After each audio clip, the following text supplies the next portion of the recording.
Hi folks, welcome to Sumit Academy. In this video, we shall study the various dimensions of internal security. The first and foremost dimension is socio-political stability. This involves the maintenance of public order and freedom from crime and oppression at the hands of a few. Now, why is this important? You see, disturbed public order has a direct bearing on political stability, as people blame the government for failing to maintain public order. In times of turmoil, the people come to question the very form of government and may even demand a change of government. As you are aware, most governments try to hang on to power by some means or the other, even if they are not delivering in terms of results. Public protests are thus invariably met with repression and use of force. This leads to further protests and confusion, which may culminate in the collapse of the government or even takeover by the army or some other center of influence. Socio-political instability is thus detrimental to long-term growth. The second dimension is territorial integrity. A nation must ensure permanent inviolability of its national territory and its effective control by the government.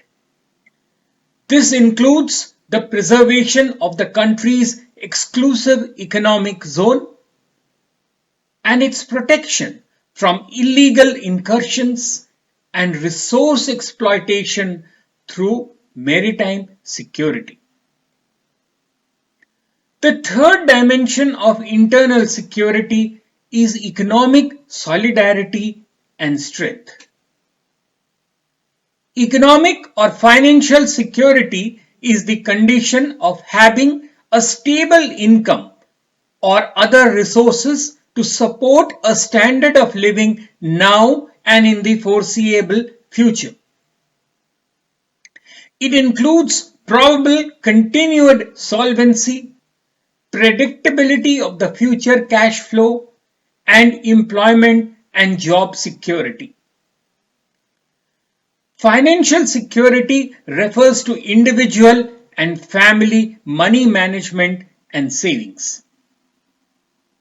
Economic security includes the broader effect of a society's production levels and monetary support for non-working citizens.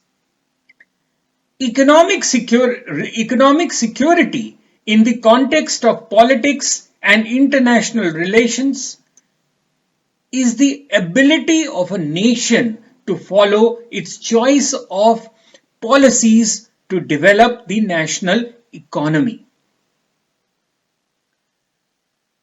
The fourth dimension is maintaining an ecological balance. National survival rests upon the effective conservation of the natural environment in the face of industrial and agricultural expansion and population growth. The nation has to promote sustainable development side by side with social justice. Environmental security examines the threat posed by environmental events to individuals, communities, or nations. It may focus on the impact of human conflict and international relations on the environment, or on how environmental problems cross state borders. The fifth dimension deals with cultural cohesiveness. Rise of capitalism, limitless urbanization, greater geographical mobility, and an explosion in information and technology pave the way for a very different world, one that requires flexibility and adjustment. Short of a massive state effort to curtail these freedoms, there can be no reversal of socio-political trends that undo fixed cultural boundaries. The sixth dimension of internal security is energy security. Threats to energy security include five major problems. Firstly, political instability of several energy producing countries. Secondly, manipulation of energy supplies. Thirdly, competition over energy sources. Fourth, attacks on supply infrastructure. And finally, accidents, natural disasters, and rising terrorism. Coming back to our dimensions of internal security, the seventh and final dimension of internal security is moral and spiritual consensus. Do remember, a nation must be propelled by a national vision, inspired and manifested in its people's words and deeds, by patriotism, national pride, and the advancement of national goals and objectives. Well, so much for dimensions of internal security.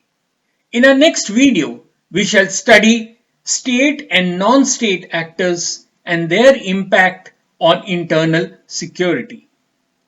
I do hope that the points I have given you are more than enough to build your 250 to 350 word answer. Remember, the UPSC examiners are pretty strict about the word limit. So always read the instructions on number of words before you start writing your answer. Till then, stay cheerful and do remember to like and subscribe to my channel so that you do not miss out on my future videos. In case you have any doubts or you want additional videos, do remember to drop me a line at sumitacademy20@gmail.com or do drop me a comment below this video. Cheers!